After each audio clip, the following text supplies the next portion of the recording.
Ladies and gentlemen, we will do the same today. We want to exercise that humbleness and love. Humbleness is the starting point for all this. Remember, as Christians, love is our distinguishing mark. Ladies and gentlemen, we have an opportunity as we start this year, 2020, on the Lord's Supper, to forgive one another, to love one another, because that's our identity.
the church say? Amen. Amen. Loving God and loving each other. And the story never ends. It's not complicated. Thank you, children of the cross, for the wonderful peace. May God bless you. May God bless you. I would like also to thank you all for coming to church today. Thank you. May God bless you. I would like, in a special way again, to thank you for coming to church this past year. You have made a contribution to this church. You have made a service to this church. I would like to thank you. May God bless you in a special way. I see Dr. Mira is here. Normally, he will write a text if he is coming. But he did not. He just popped in. So it's our surprise of 2020. Thank you, Dr. Mira, for being with us during this service. Mr. Malenga, all the way from Indianapolis, thank you for coming. We know how the roads are.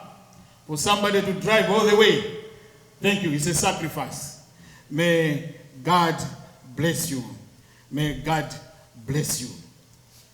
You know, during this week, you know, the weather in Michigan can change. In the morning, you may be in the 50s. By noon, it will be 30. When the sun is setting, it's -4. And there's a cold going around. In my house, people down. And I said, you know what, this week I have an assignment to do to the church. What should we do? What should we do? My wife was down. She didn't even go to work this other time. So we said, we are worried about today, the assignment that I have. But you know what? I thank God that there are some people who were praying for me. Yeah. Thank you for remembering me. Pastor Dewey, he even wrote me a text wishing me the best. Thank you, Pastor. And all those who have been praying for me. And I want to urge you to continue praying for me. Because I need those prayers. Even at home, we had to do some intensive interventions so that I can stand. We did traditional medicine with the Western medicine combined so that I can stand. Yeah, even now, I have the water here. The intervention still continues. The intervention still continues. Thank you, church. Thank you. May God bless you. Having said that, I would like to greet you in this new year, the first Sabbath in the year 2020. Yes, indeed, we are in the year 2020. How happy I am to reach 2020. As other people have said, yes, I know, a long time ago, there was a global initiative called Vision 2020. It was about eliminating blindness by the year 2020. When it was being launched, 2020 looked very far away. And we would say, no, we're going not to reach 2020. I don't know whether that vision has been realized. But what I do know is we are here in 2020. I thank God because we have made it to 2020. Because to some of us, the vision looked very far away. 2020 looked very far away. So we thank God that we have made it today. The title of my message today, I entitled it, Love, the Distinguishing Mark. Love, the Distinguishing Mark. Let us open our Bibles to the book of John. John chapter 13, verse 34 to 35. Thank you, Naomi, for the good reading of the scripture. But we're going to read it again. John chapter 13.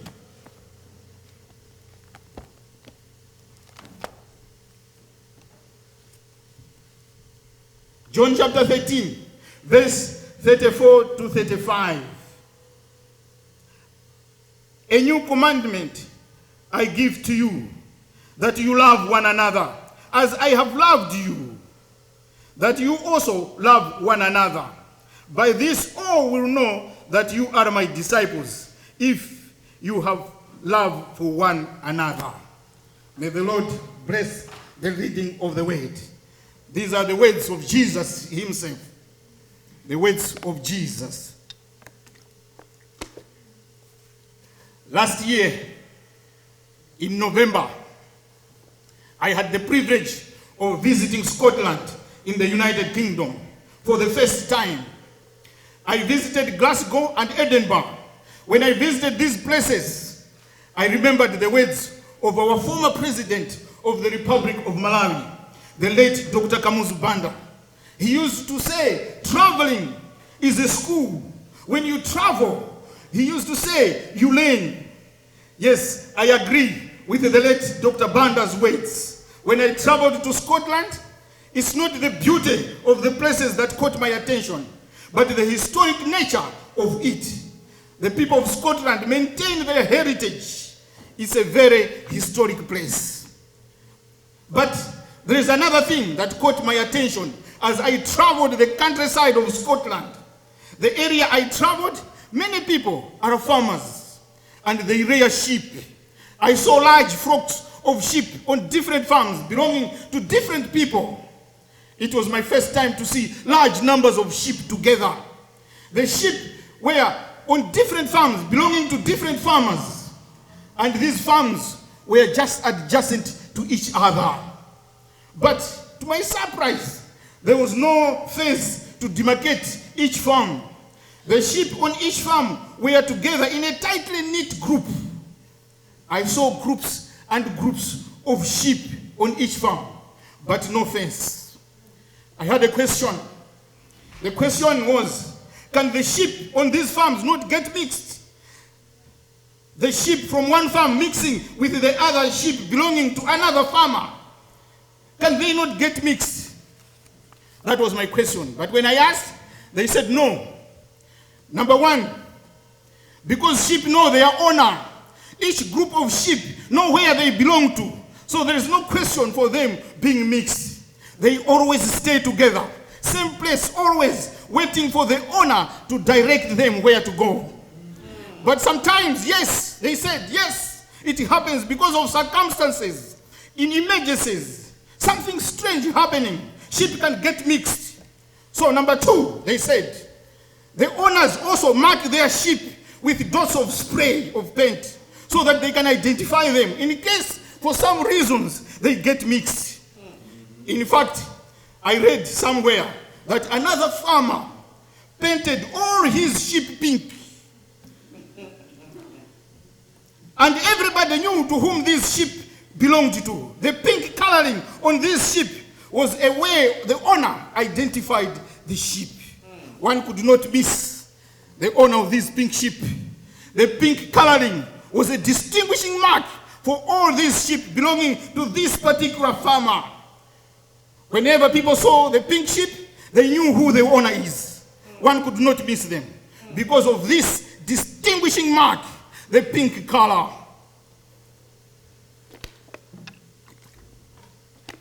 Ladies and gentlemen, scriptures call followers of Christ sheep, and they too have a distinguishing mark, a unique identification mark. What is this pink coloring in the life of a Christian? How can a Christian, a follower of Christ, be identified? What is the distinguishing mark? It is this mark that I want us to discuss today. According to the Gospel of John, Jesus, who is our shepherd, tells us what that mark is. John chapter 13, verse 34 to 35. A new command I give you, that you love one another. As I have loved you, so you must love one another. By this, all will know that you are my disciples, if you love one another.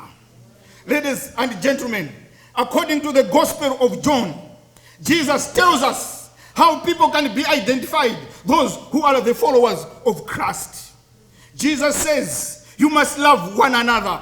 By this, all will know that you are my disciples, if you have love for one another. According to Jesus, in the Gospel of John, love is the identification mark for a real Christian. People know people. People will know each other. People will know true followers of Christ because of their love. Love is the mark in the followers of Christ. As the pink color is the identification mark on these sheep belonging to a particular farmer in Scotland, love is the identification mark for the followers of Christ. In words and in deeds, not just in words, believers should show love to one another. 1 John chapter 4 verse 11, the Apostle John says, beloved, if God so loved us, we also ought to love one another. We need to extend that love from God to other people around us. Many of us, we acknowledge the love of God. No question about that. We do say that God has loved me. We testify about the love of God. We do that. But our challenge is, can we extend that love to other people? In fact, that's the purpose of God loving us in the first place, so that we can love others afterwards. So that people in this world can see the love of God from us. The Apostle John argues in 1 John chapter 4 verse 20. Here is his argument. If anyone says, I love God, yet hates his brother, he is a liar. For anyone who does not love his brother whom he has seen cannot love God whom he has not seen. Jesus gives us this command. Whoever loves God must also love his brother. That's our identification mark. That's our distinguishing mark. Love is the distinguishing mark to the children of God. It's also the distinguishing mark to the church. The body of Christ should reflect the love of God. About the sheep I saw. The sheep stayed together all time, all day, eating together on the same place. The weather over there is just like here. Many times it's cold and rainy. But the sheep stay together to warm each other. When they are moving, they move together. Do sheep step on each other? Yes, they do. What about bumping on each other as they eat? Yes, they do. But they don't leave the flock. They still stay together, because the reason of sheep staying together is far greater than to live and be alone. They say when a sheep is alone, it's as well as dead. Because sheep do not know how to defend themselves. It's not their nature for sheep to defend themselves. So sheep heavily rely on the owner, the shepherd, for their defense. And they also rely on each other when they are in a group together. Sheep are very vulnerable to wild animals. Their main defense against predators is to stay together in a tight-knit group. It's not that they can fight together, no. Sheep are even defenseless, even in a group. But the wild animals, when they see sheep together in a group, they also fear for their lives. They can't go there to the group of sheep because they also fear. But when one sheep gets out of the group and is alone, that's when the predators go and attack the sheep, because it's alone. Remember the story of the lost sheep. When it's lost, it's lost. It cannot find its way back home. It is at the disposal of predators, defenseless. It wants the owner who is looking for it to find it. There is love and safety in the flock. So the golden rule for the sheep is to stay in the flock, stay together, never to go away. Ladies and gentlemen, we need to be in the church of God. When the devil sees that, he trembles all the time. The Bible image of God's followers as sheep and Jesus as our shepherd provides us with a striking lesson on how much we need to rely on Jesus Christ, our shepherd, and on how much we need each other in the community of faith. When writing about the exodus of the Israelites from Egypt, the psalmist David said, Psalms 78, verse 52 to 53, God made his own people go forth like sheep and guided them in the wilderness like a flock and led them on safely so that they did not fear. Yeah. Sheep find love and security from the owner. But again, sheep find love and security from each other. Yes. People come to church because they have encountered the love of God. Now, when their expectation is when they come in the church, they want love from their fellow brothers and sisters. Other people will experience that love from us who are already Christians. If we Christians can demonstrate that love, if we can show the actions of love, that's the expectation of people when they come to church. Love is contagious, if I may use that word. God loves us. We need to love one another. We need to pass it on. This love commandment from Jesus is not optional. It's mandatory. When something is mandatory, it means it's compulsory. You have to do it at all costs. You know, at work sometimes we have meetings and they say are mandatory. When a meeting is a mandatory, it means you have to attend it at all costs. No excuses. If you fail, they tell you that you need to make it up until you attend it. Sometimes they threaten us that they will take us away from the schedule if we don't attend. When it comes to that point, everybody attends the meeting. If we call ourselves Christians, we need to practice this love. It's mandatory. If we are not doing it, we need to make it up. We are in the brand new year, 2020. We need to make it up because it's a command from Jesus Christ. We need to start doing it. Many Christians take this commandment of love as optional. Maybe because love is not directly mentioned in the 10 commandments of God that we all know, the commandments that we have memorized. Ladies and gentlemen, although the word love does not literally appear in the commandments of God, but it's there. It's silent on each and every commandment. It's just silent. Jesus revealed it to us when asked by an expert in the law. An expert in the law came to Jesus and asked him a question in a way of testing Jesus. The lawyer asked, which is the greatest commandment? The scholar asked. You know, it was a tricky question. Because if Jesus had picked one commandment over the rest, then the lawyer could have come with another follow-up question. What about the rest? Are they not important? But Jesus is the master. He paraphrased all the 10 commandments into 2, on each bringing the word love, which is silent in the commandments that we know. The expert in the law was puzzled when Jesus told him how love is connected to all the commandments. Love the Lord your God with all your heart, with all your soul, and with all your mind. This is the greatest and most important commandment. The second is like it. Love your neighbor as yourself. Jesus gave love priority over all other Christian virtues. Any act of goodwill must come out of love. If you love God, you will go to church to pray. If you love God, you will bring the tithes and offerings to church. Nobody will force you. It will be out of love.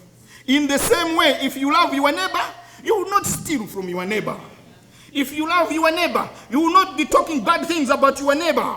If you love God, if you love your neighbor, you will not commit adultery with your neighbor's spouse. Ladies and gentlemen, the distinguishing mark for us Christians is love. It's not the commandments. The commandments come out of love. People will know us as disciples of Jesus if we love one another. I know people will say it's difficult to love because people, even in the church, they talk bad things about each other. That's true, but that's the work of the devil. I say to you today, if we remain in the flock, if we remain in the church, we can learn about this love.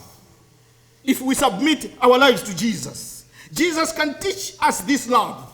If we can enroll under the school of the Master Jesus Christ, he is ready to teach us this love. It is possible.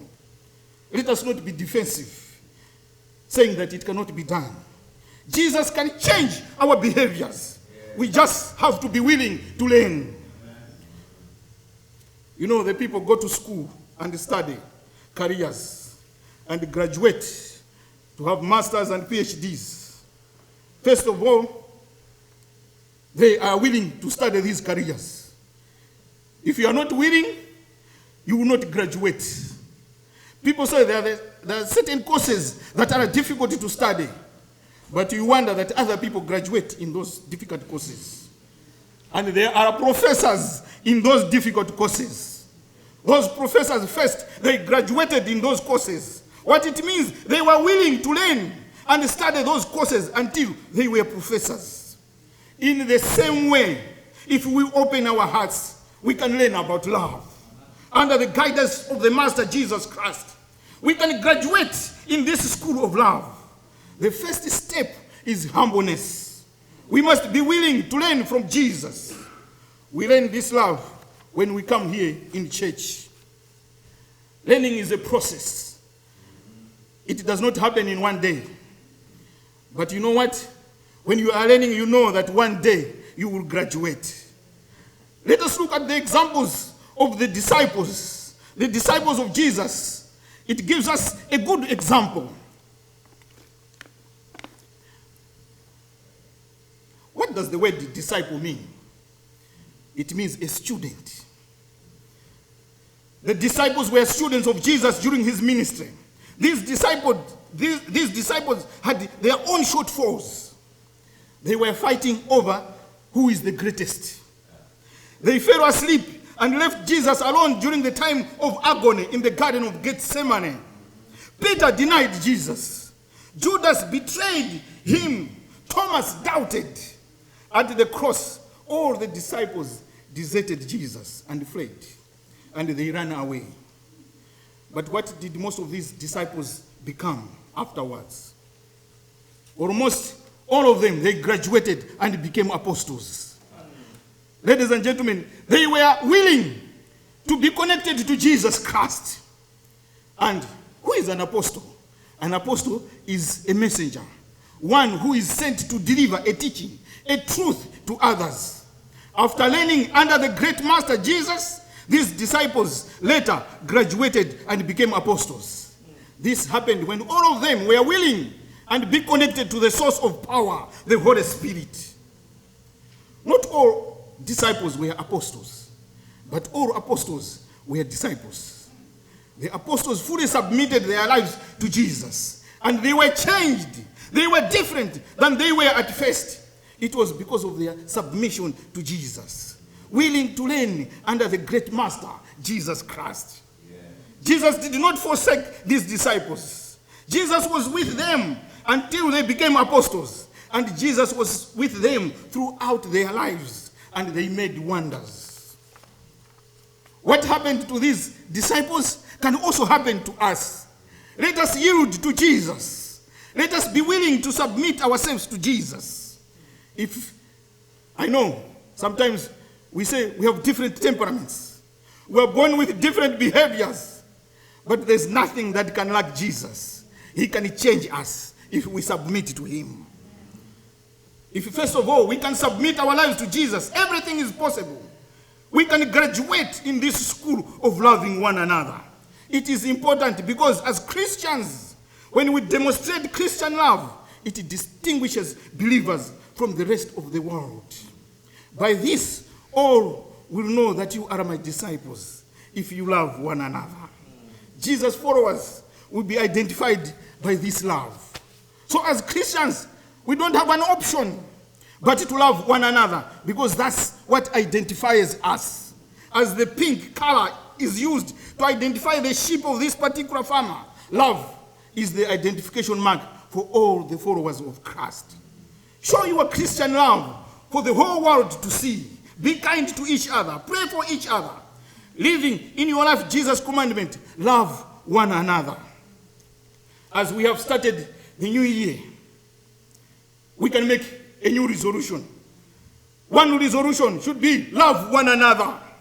We can learn this love here in church under the Master Jesus.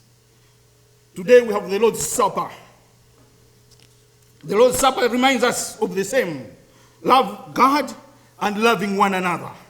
The Lord's Supper reminds us about the greatest love from God, that Jesus died for our sins, reminding us about our salvation at the same time.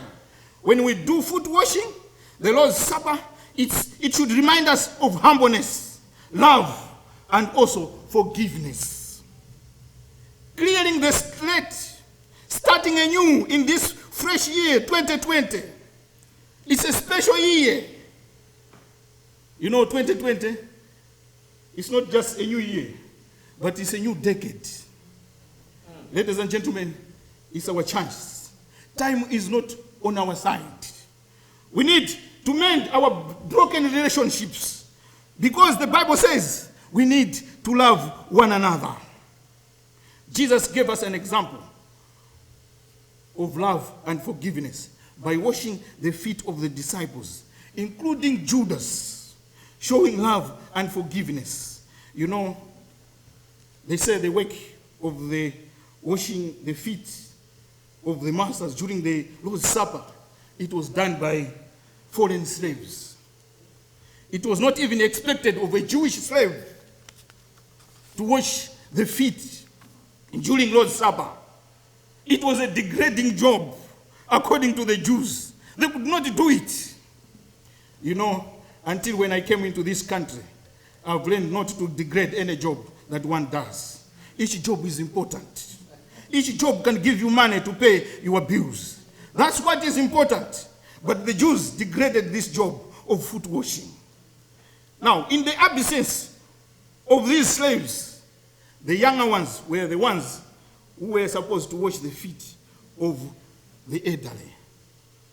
The younger ones, or the lesser in position, were the ones who were supposed to wash the feet of the people in high positions. It's like at home when we are eating. The younger ones are the ones who take water and give it to the elderly so that they can wash their hands before eating.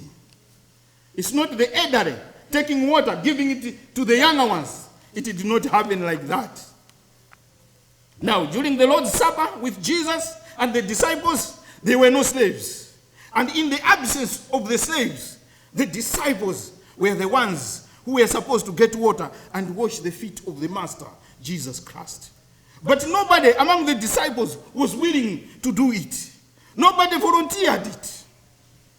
It was a degrading job. It was Jesus, the Master, who took the basin of water and started washing the feet of the disciples. According to Jesus, it was a noble job to do. And Jesus did it with passion, teaching the disciples humbleness and loving one another. Ladies and gentlemen, we will do the same today. We want to exercise that humbleness and love. Humbleness is the starting point for all this. Remember, as Christians, love is our distinguishing mark. Ladies and gentlemen, we have an opportunity as we start this year 2020 on the Lord's Supper to forgive one another, to love one another, because that's our identity according to Jesus. Let us mend all those broken relationships. Let us love one another, because that's what identifies us. Jesus says, people will know you if you love one another. Ladies and gentlemen, this is a chance that we can be at the Lord's Supper, the start of a year. Starting anew, starting afresh, forgiving one another, loving one another. May God bless us as we go to do foot washing now. Let us forgive one another and start anew in the year 2020. May God bless you. Our ladies will go downstairs and the men will remain here upstairs as we go to wash the foot of each other. Forgiving one another, loving one another, because that's what identifies us as Christians. May God bless you. May you have a prosperous new year. Amen.